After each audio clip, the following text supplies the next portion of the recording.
It started out, it was conservatives pointing this out, President Trump pointing this out. Now even mainstream journalists are starting to bring it up, like this Yahoo News guy. And then Joe Rogan, the most prominent podcaster on planet Earth, no right-winger by any means. He was a Bernie bro during the primaries. Joe Rogan says it's pretty clear at this point that Biden is declining. And more importantly than that, there's a lot of voters in this country who maybe they don't love Trump, maybe they're not rock-ribbed Republicans, maybe they don't have much of a political view at all. They're just not comfortable with a guy who can't pronounce basic words or string together an English sentence running the most powerful office in the world.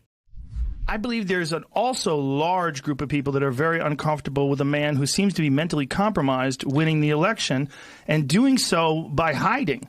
I mean, the guy's never, he was just at another thing the other day and he forgot where he was. Yeah, and that happens all the time. He forgets where he is all the time, and he forgot his own name. He forgot the name of God and the Declaration of Independence. He forgets a lot. The Democratic Party, though, is capitalizing on this. They're relying on this.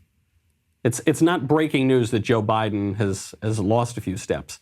But what I think people are not fully appreciating here is that forgetfulness is the name of the game. This is how the Democratic Party and the liberal establishment memory hole stories that they just want you to forget about. They've been doing it for decades, right? What they would do, the Clintons were most famous for this.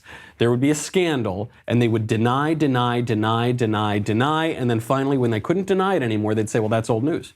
Oh, forget about that. Who cares? And then they'd bury it. The media would bury it. Nothing would be taught in history books. We just forget about these things. That's what the left has relied on for a long time. That's why the left rewrites history, is trying to erase historical figures. And in the case of Joe Biden, they're hiding him in a basement, right? He is very rarely leaving his home. Every time he does any kind of media hit, there's some complete embarrassment where he's defending his own cognitive strength by contradicting himself from a couple months ago and then not being able to finish the phrase mental fitness. So they've got to hide him.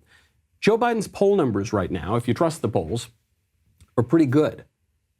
They're good because people don't remember what and who Joe Biden is. That's something that the people have in common with Joe Biden himself. They don't remember who this guy is.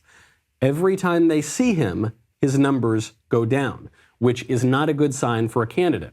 It means that as the race gets hotter, if there are debates, Joe's numbers are going to continue to decline. Now, what the Democrats are banking on is that Joe's got such a lead right now, depending on which poll you look at, he's got a pretty substantial lead, that it will decline slow enough that Joe Biden perhaps himself might decline slow enough to get him over the finish line for November. And they're trying to do everything they can to preserve that by keeping the country shut down, keeping the economy shut down, canceling the conventions, and even trying to cancel the debates.